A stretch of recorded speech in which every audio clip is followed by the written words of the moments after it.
මේ ඔයගොල්ලෝ මහත්මයාගේ පළවෙනි දේශපාලන ජීවිතේ පටන් ගත්තේ කොමියුනිස්ට් පක්ෂයෙන්. ශ්‍රී ලංකා දාස් පක්ෂයෙන් නෙවෙයි. කිව්වේ ඌ හිටියේ යුද්ධ පාර්ලිමේන්තුවේ කියලා.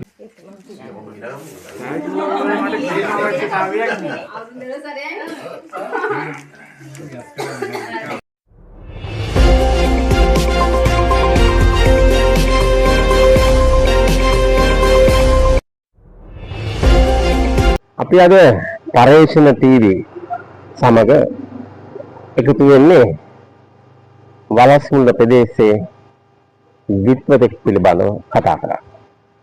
අපි පරේෂණ ටීවී වලින් දෙතින් විට ඒ ප්‍රදේශවල සමාජයට සේවාවක් කරපු අය ගැන අරගෙන එනවා. අද අරගෙන එන්නේ අපි විශේෂී චරිතයක්. ඒ තමයි රජුන් කනන්නෙක් පිළිබඳව අපි කතා කරන්නේ. ඒ අනුව මේ අපි කතානායකයා වෙන්නේ ඕල්වාර විද්‍යාලයේ හිටපු විදුහල්පති ආර්යදාස උයංගොඩ මහත්මයා. එතුමා දේශපාලන නායකත්වය භූමිකාවට එහා ගිය දේශපාලන නායකයන් පැමිණීමේ කාර්යයේ භූමිකාවයි බාරගත්තේ. ඔහු විශේෂයෙන්ම හම්බන්තොට දිස්ත්‍රික්කයේ වලස්මුල්ල කලාපය තුළ දේශපාලන නායකත්වයක් තියනීම සඳහා විටින් විට ඔහු පුරදෙනවා. ඒ නිසාම ඔහුගේ මේ සංවිධානාත්මක හැකියාව මත ඔහුට සිදුවෙන්නේ ඔහුගේ රැකියාව ගුරු වෘත්තිය විදුහල්පති වෘත්තිය මේ දෙකම දේශපාලන හස්තයට හමු වීම. ඒ නිසාම ඔහුට සිදුවෙන්නේ අදාළ දේශපාලන පක්ෂය බලයට පත් නොවුණු කාලය තුල ස්ථාන මාරු වී ලැබීමයි. ඉතින් දේශපාලනයක් ගුරු වෘත්තියක් ස්ථාන මාරු නිසා දිස්ත්‍රික්කෙන් පිටත දිස්ත්‍රික්කයේ තුල ඒ දුෂ්කර ප්‍රදේශවල සේවා කිරීමක් ඒ සේවාවලින් උපරිම සේවාවක් ඔහු ලබා දෙන ආකාරය. ඉතින් මේක රසබර කතාවක්. ඉතින් මේ කතාව අපි හඳුන්වන්නේ ඔහුගේ මේ ජීවිතය පිළිබඳව දන්න අයගෙන්. එනිසා අපි සෝදානම් වෙන්නේ ඔහුන් සමග සාකච්ඡා කරන්න. ඒ වගේම තවත් වැදගත් කාරණාවක් තියෙනවා. ඔහු මෙවැනි සම්දාන හැකියාවක් තියෙන සටන්කාමී විප්ලවකාරී කෙනෙක් බවට පත් වෙන්නේද? ඔහුගේ પરම්පරාව පිළිබඳව අධ්‍යයනය කිරීම තාමත් වැදගත්. මේ උයංගොඩගේ પરම්පරාව අපිට හමු වන්නේ 1848 මාතලේ ජාතික නිදහස් සටන ගොංගාලේගොඩ බණ්ඩා රජතුමාගේ නායකත්වය ඒ වගේම වීර පුරන්නප්පු සෙන්පතියාගේ සංවිධාන හැකියාවෙන් ඒ වගේම හංගුරංකිත ඩිංගිරාල ඒ වගේම කරවප්පු දිනේෂ් යනි නායකයන් එක්ව සංවිධානය කර මේ ජාතික නිදහස් සටනේ සෙන්පතියෙක් වෙන්නේ දළදා මාලිගාවේ රාජකාරී කරපු උයංගොඩගේ අබරන්සි. ඉතින් මේ උයංගොඩගේ අබරන්සි මේ සටනේ සෙන්පතියෙක් ලෙස ඉන්නවා. මේ සටන ගොංගාලේගොඩ බණ්ඩා පිටුහල් කරාට පසු ඒ වගේම පුරන්නප්පු මිය ගියාට පස්සේ තීරණයක් ගනු ලබනවා මේ හරවප්පු ඒ වගේම උයංගොඩගේ අබරන්සි තම ප්‍රදේශය උඩරට අතහැරේ. ඒ අනුව අතහැර ඇවිත් මාතර දිස්ත්‍රික්කයේ නායිමන ගම්මානයේ මේ දෙදෙනම පදිංචි වෙනවා.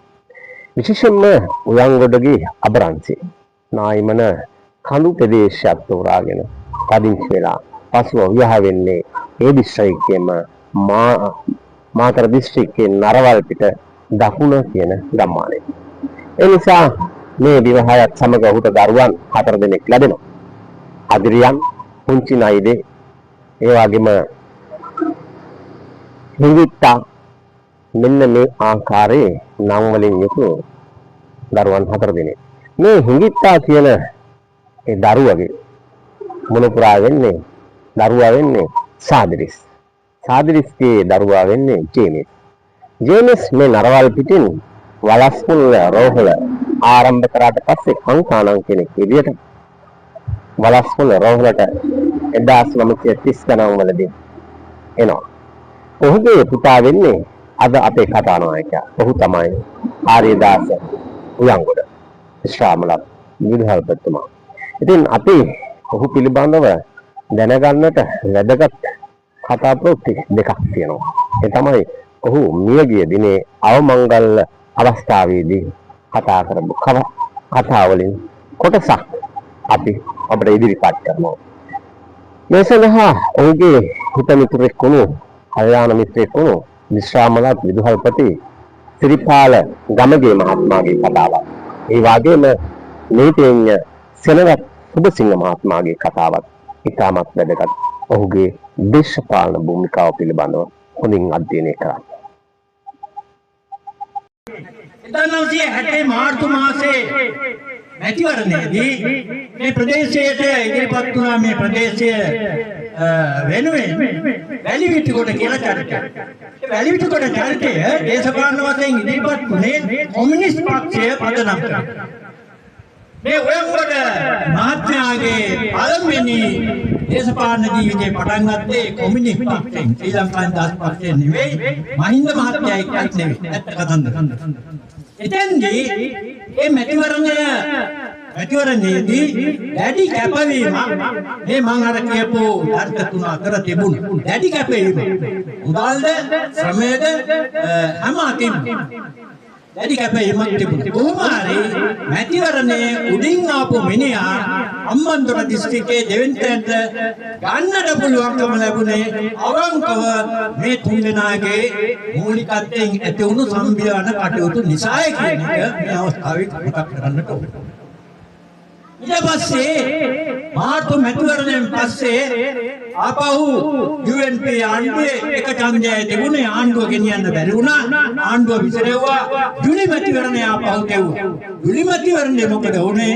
මේ කොමියුනිස්ට් කාර්යය එලින්ම ශ්‍රී ලංකාවේ දාස් පක්ෂයට එකතු වුණා. අපටත් නැත්නම් මෙතුමාටත් සිද්ධ වුණා ශ්‍රී ලංකාවේ දාස් පක්ෂයේ පැත්තට යන්න ඒ සහයෝගය ලබා දෙන්න. එතනින් තමයි දේශපාලනේ පිට හැරෙන්න පටන් ගත්තේ. මම ඒක එහා දෙයක් කියන්නේ නැහැ. 1978 මැතිවරණයේදී අපි තුන් දෙනාම අපි සියලු දෙනා ස්ථාන මාරු ලැබුණ දිස්ත්‍රික් උ තෝරගත්තේ වාමවාදී ව්‍යාපාරය. දේශපාලන. ඒක ශ්‍රී ලංකා නිදහස් පක්ෂය කියන්නේ වාමවාදී ව්‍යාපාරය. උවර ධනවේශ්වර ක්‍රමේදීන ප්‍රතිපත්තියක ගැටලයකට තදින්ම විරුද්ධ වුණා. මරණයේ අන්තිම මොහොත දක්වා මේ විරුද්ධතාවය තිබ්බා. ඒ නිසා තමයි ඔහු ශ්‍රී ලංකා නිදහස් පක්ෂය තෝරලා ඒකේ ප්‍රබල සමාජිකයෙක් කියලා වැඩ කරන්නේ. ඒ වැඩ කරන එක ඇතුලේ ගම්පියස්වල බොහෝ දෙනෙකුට රැකියා ආරම්භ වුණා. මගේ අක්කා බන්දුල ඇතුළේ තව නම් කියන්න ඕනේ බොහෝ පිරිසක්. ඒ රැකියා ශිෂ්‍යවන්ට යවුවේ එතුමාගේ ක්‍රියාවලියත් එක්ක. ඒ ගුණගරුක බව ඒ ලිංගතු බව එහෙම ලැබිච්ච හැමෝගෙම හිත්වල මේ වෙනකනුත් තියෙනවා සදාටමත් තියෙනවා හෙට දවසෙත් තියෙනවා. ඒක තමයි මම ලියුවේ අන්තිමට ඔහුගේ ගුණ ගායනාව තනන් තුඩ හෙටත් කියවෙයි කියලා. ඔව් ඒක එහෙමම තමයි. ඒක තර්කයක් නෑ. ඒ තරම් සුවිසල් සේවාවක් කරා. ඒ නිසා මම කිව්වේ ඌ හිටියේ යුද්ධ පාර්ලිමේන්තුවේ කියලා. හැබැයි ඒ කමන යන්නේ ඉඳ දුන්නේ නෑ. ඒ කතාව බොහෝ දිනක් දන්නා. ඒක තමයි හරි සරලව කොහොමද වචන අපේ හඳුනේ සමා වෙන්න ඕන. ඒ ජඩ දේශපාලනේ හැටි. ආර්යදාස උයන්ගොඩ අපේ විශ්‍රාමලත් විදුහල්පතිතුමාගේ දේශපාලන කතාවෙන් පස්සේ මේ දේශපාලනය නිසා ඔහුගේ ගුරු වෘත්තියට සිදුවෙන්නේ ස්ථාන මාරුම් ලැබෙන. ඉතින් මේ දේශපාලන හස්තයට හසුණු ආකාරය පිළිබඳව අපි ඒ අවමංගල කටයුතු වලදී ඉදිරිපත් කරපු කතා වලින් අහමු. ඒ අනුව නීතිඥ සෙනරත් සුබසිංහ මහත්මයා හොඳ අදහසක් එහිදී ඉදිරිපත් කළා.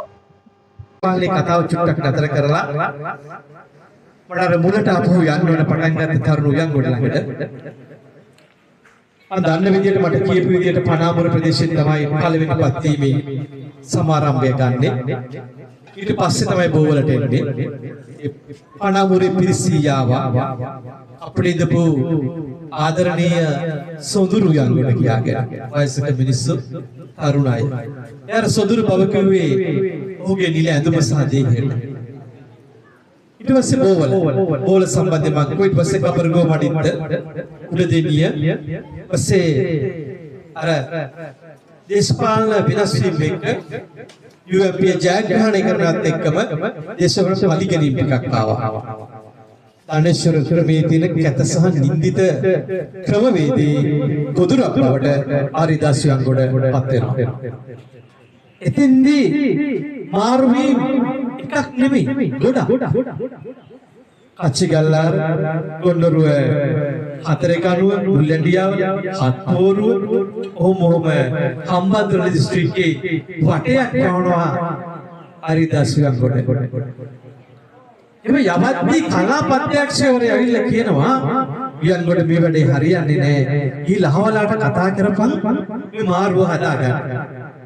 අහවල් දේශපාලඥයා හමු වෙන මම මේ වැඩේ කරලා දෙන්න. ඔය ආවේ ට්‍රක් එක පොඩ්ඩක් මාරු කරන්න ගමට එන්නේ. ඔහු නෙමෙයි කිසිදු දේශපාලකයෙක් ඉදිරියේ නැවෙන්නට වචනයක් කියන්නට අඩුතරමේ අපි යාචනාවක් දාලා මගේ මේ මාරුයි මවලංගු කරන්න කියලා ඉල්ලුවේ. දාන්න ඕන ගුරුවරේ නැත්තම් විදුහල්පති වෙලාවේ මම දාන්න ඕන විදුහල්පතිවරයෙක් විදියට මට පියන් රස්සාව දෙන්න බෑනේ අධ්‍යක්ෂකතුමා මම දෙන වැඩේ කරනවා කිව්වා.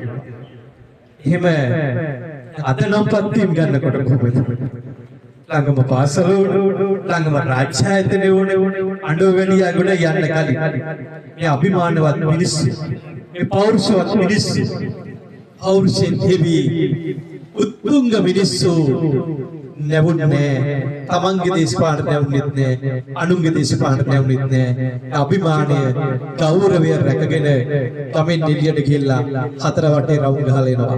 මට මතකයි නැෂනල් එක ඇඳගෙන මේ පැත්තෙන් අපේ ගෙවල් ළඟින් බහලා යන්නේ. විශ්වමලත් විදුහල්පති හරිදාස් උයංගොඩ මහත්මයා පිළිබඳව ඔහුගේ ගුරු භූමිකාව පිළිබඳව අපිට ඉතාමත් වැදගත් වෙනවා. අපි දේශපාලන භූමිකාව දේශපාලනයෙන් ඔහු බැටකන ආකාරයත් අපි දැන් අධ්‍යයනය කළා. ඒ වගේම ඔහු ගුරුවරයෙක් විදියට මොනතරම් දුරට ගුරු භූමිකාව ඔහුගේ චරිතයේ තිබුණාද කියලා දැනගන්න අපිට හැකියාවක් ලැබෙනවා. අන්න ඒ පිළිබඳව නීතිඥ සෙනරත් සුබසිංහ මහත්මයා සහ විශ්‍රාමලත් විදුහල්පති සිරිපාල ගමගේ මහත්මයා දක්වපු අදහස් අපි හොඳින් අහලා බලමු. තුංග දේහදාරී චරිතය නිර්මාණය වෙන්නේ සංකරණ දේව කිව්වා වගේ අර නැෂනල් එක වේඩිය අවසන් පරපුර. ඒ වේඩිය ඇඳපු අවසන් පරපුර. අපි ඊයේ පෙරේද කතා කරද්දී අපේ ගුරුවරු එක්ක මෙතන තිබු කරන්නන් එක්ක විද්වතුන් එක්ක අපි අහලා බලුවා වේඩිය ඇඳපු ජාතික නැෂනල් එක ඇඳපු සිංහල සම්ප්‍රදාය රැකගන්නපු පරණ ගුරුවරුන්ට මොකද වුනේ කියලා. ඔය පොඩි සරුතිය කතා බහ ඇතුළේ හිටියා. වැඩි දෙනෙක් කලිසමට මාරුණා. අපි ඉන්නවා වගේ. ටික දෙනෙක් අම සුවල්පයක් අන්තිම මොහොත දක්වා මම හිතන්නේ අවසන් ගමන් යන ඒ ඇඳුම පවා ඒ වේදිකෙන් තමයි සමන්විතයි හරි. ඒක රැකගෙන හිටියා. ඒක සංකේතයක්. පොඩි එකක් නෙවෙයි. ප්‍රබල සංකේතයක්. ඒ නිසා ආරිදාස් යංගොඩ කියන්නේ වලසුල්ල පුරවරේට පුරා වෘත්තයක්. ඒක පටන් ගන්නේ එතුමාගේ තරුණ කාලේ දේශපාලන පරිචය. මම මුලින්ම කිව්වේ මානව දයාව ගැන එකයි. ආවා වෙන ගලි ඒ ළමයි 6 දෙනා එක ජීවිතය දකින්න කලින් ਉਹ ගුරුවරයෙක් වෙලා පාසලේ ළමයි එක්ක මේක දකින්න. අද ජීවිතුන් අතර නැත. බෝල විද්‍යාලයේ ඒ දරුවන්ට සලකන උපරිම සැලකිල්ල තඩබ්බරව බෙල්ල කරන්න බැරි නම් ගෙදරට හරි ගහලා හදනවා.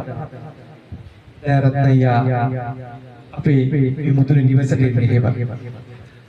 බෝල කිව්වහම ඉතින් අද නෙමෙයි ඒ කාලේ නසරාන එහෙම අපිට ඔළුවට එන්නේ.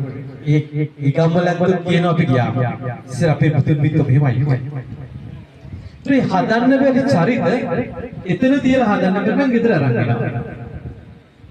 මානව දයාව කියන එක අර විසදසේ ලියවෙන්නේ ගෙදරින් අමංගේ දරුවන්ට සීමා නොවි මුළු පුරවරයට දිස්ත්‍රික්කේ පුරාම තමයි යවිත් මුළු දිස්ත්‍රික්කෙම දරුවන්ට එක ලෙසින් මේ මානව දයාව අතුරුවන්න පූර්වකයාවක් තිබ්බා. මම හිතන්නේ ජීවමාන සාක්ෂිතාවමත් මේ අවට ඇති අපේ පන්දුල අයියා. ඒත් මේ නිවසේ හැදුනේ වැඩුනේ අධ්‍යාපනය කරී ඉගෙනගෙන ඉස්සරහට ගියේ. අමල්ට මට වඩා වැඩි අපිට ඉහළ සමාජයක ඉඳගෙන දූ දරුවෝ රොත්තක් හදපු මග පෙන්නපු අපූර්ව ගුරුවරයා. වෘත්තීය ජීවිතයේදී මට මම දන්න ටික තමයි මේ ටිකෙන් කියන්න උත්සාහ ගන්නෙ. උඩදෙනිය විද්‍යාලය උයන්ගොඩ නම් තිබුණා නම් උයන්ගොඩ මහත්තයා උඩදෙනියේ ගුරුවරයෙක් වශයෙන් නොපැමිණියා නම් උඩදෙනියට ඉස්කෝලයක් නැහැ.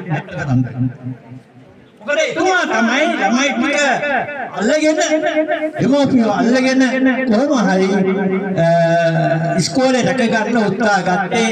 නැත්තම් මේ ළමයි ටික ඔක්කොම උතුරු ගන්නේ මහ විද්‍යාලය. කොහොම හරි ඊළඟට වාසනාවට තවත් විදුහල්පතිවරයෙක් ආව මොහොට්ටි කියලා. මොහොට්ටි මහත්තයාත් එක්ක හවුල් වෙලා දෙන්න එක්ක ප්‍රාදේශීය මට්ටමේ ඉස්කෝලයක් හැටියට ඉහළම තට්ටුවට ගේන්න පුළුවන් බලන්න.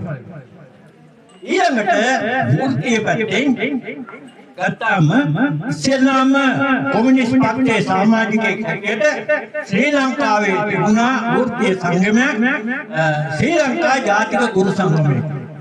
බලස්මුල්ල කොට්ටාසේ ඉස්ලාම පැවැත්වූ රැස්වීමේදී මෙතුමා තෝරාපත් කරගත්තා ලේකම්වරයා හැටියට.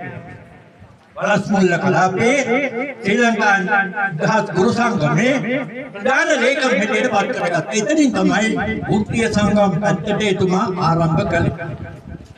ඊළඟට ගුරුවන්ගේ අයිතිවාසිකම් උදෙසා මේ වෙනකොට ඉුවේ කොමියුනිස්ට් පක්ෂයේ සමාජික හැටියට අපි කොළඹ ගිහිල්ලා විවිධ සටන් වල යෙදিলা ගුරුවරුන්ගේ අයිතිවාසිකම් දිනා ගන්න මූලිකත්වය අරගත්තා. ඉබ්බේ නාටරින් එක්කෙනෙක් තමයි උයන්ගොඩ ගැටේ.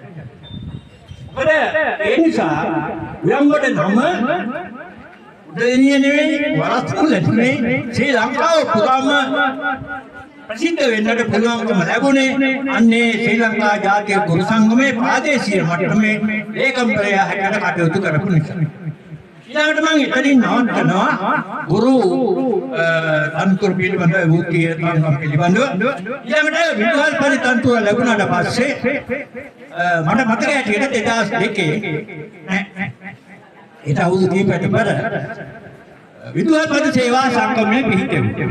විදුහල්පති සේවා සංගමයේ පිහිටුවනකොට බලස්මුල්ල මහාවිද්‍යාලයේ එවකට හිටපු විදුහල්පතිවරයා වන්නිආරච්චි මහත්මයා සභාපති තනතුරට පත් වුණ අතර බලස්මුල්ල ආගේ කලාප කාර්යාලයේ තුල ඉස්කෝලේ 112ක ගුරුවරු අතර ලේකම් තනතුරට මෙතුමාට පත් වෙන්න පුළුවන්කම ලැබුණා. පළමුවෙනි ලේකම් හැටියට විදුහල්පති සේවා සංගම.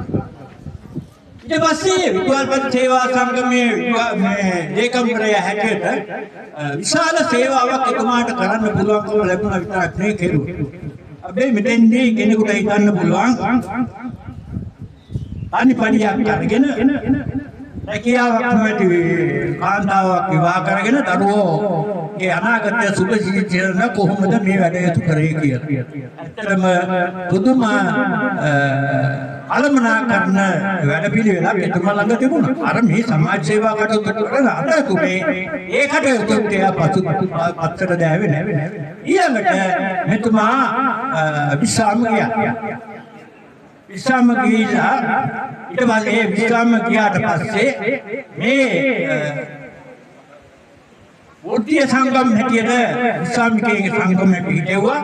ඒ පළවෙනි විශ්‍රාමිකයන්ගේ සංගමයේ ලේකම් තනතුර හිටියේ මේ උයන්ගොඩ මහත්මයා. ඊට පස්සේ විශ්‍රාම දෙපාර්තමේන්තුවේ අධ්‍යක්ෂකවරයාගේ උපදේශ පරිදි ලංකාව පුරාවටම ආදී ලේකම් කාර්යාල හරහා පිහිටුවා ශ්‍රී ලංකා රාජ්‍ය සේවා විශ්‍රාමිකයන්ගේ සංවිධානය. බාර අරමුදල කියලා සංවිධානයක් පිළිගන්නවා.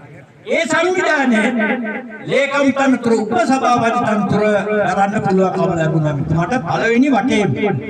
ඊට පස්සේ ලේකම්වරයා අවුරුදු 5කට පස්සේ ලේකම් තන්ත්‍රයට පත් කරුවා උයන්ගොඩ මහත්මයා 1917 වෙනකන් මේ රාජ්‍ය සේවා විශ්‍රාමිකයේ බාර අරමුදලේ ලේකම්වරයා හැටියට කටයුතු මෙතුමා තමයි මට බාර දුන්නේ.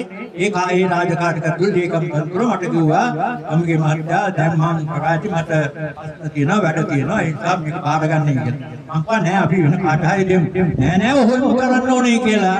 එතුමා තමයි යෝජනා කරලා මාව පත් කරේ රාජ්‍ය සේවා විශ්‍රාමිකයේ බාර අරමුදලේ ලේකම් තන්ත්‍රයට. දැන් මට එකෙන් අයින් වෙන්න බැරුව දැන් ඉන්නවා අවුරුදු ගානක්. ඕ විදියට තමයි එතුමාගේ වෘත්තීය සහ වෘත්තීය සංගම්භාවයේ වැඩ කරද්දී හැමතැනම වැඩ කරලා හරි ලස්සනට ඉඳි පල්ලෙකක් දෙනකොට අභියෝග රැසක් ආවා. අභියෝග හැම එකටම අත්පල දුන්නා.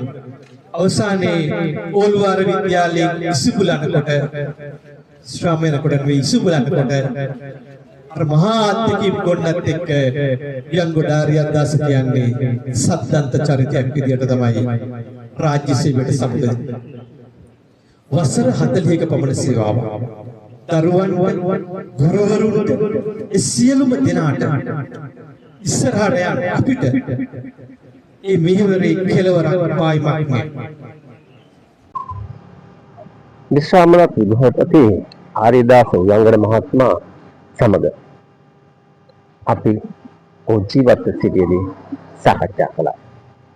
ඔහුගේ කටහඬින් ඔහු ගුරුවරයෙක් විදියට දැනුණු ආකාරය, ස්ථානමාරුන් ලැබෙන ආකාරය, ඒ ඉස්කෝලවල සංක්‍රමණය වූ ආකාරය සහ අවසාන කාල සීමාවලදී තම ගමට පත්වීමේ ස්ථානමාරුව ලැබුණු ආකාරය පිළිබඳව අපි ඔහුගෙන්ම අසා බලමු. ඉස්සෙල්ලම ඉස්කෝලේ පත්වීම ඉස්සෙල්ලම හම්බුනේ කොහෙද? පත්වීම හම්බුනේ කොහාට? 62 10යි 10. කොහාට? කොහාට හම්බුනේ? දෙනියයි. දෙනියයි. ඉස්කෝලේ නම මොකද්ද? කන්දිල්පාන. මහාර කන්දිල්පාන. කන්දිරිපානනේ. කන්දිල්පාන වාත්‍ය වින ඉස්කෝලයක් ඒක. ඊට පස්සේ ගියා ගුරු විද්‍යාලයට. ඒ ගුරු විද්‍යාලයෙන් ඇවිල්ලා අන්තිමේදී. කොහෙද අනිත් ගියේ?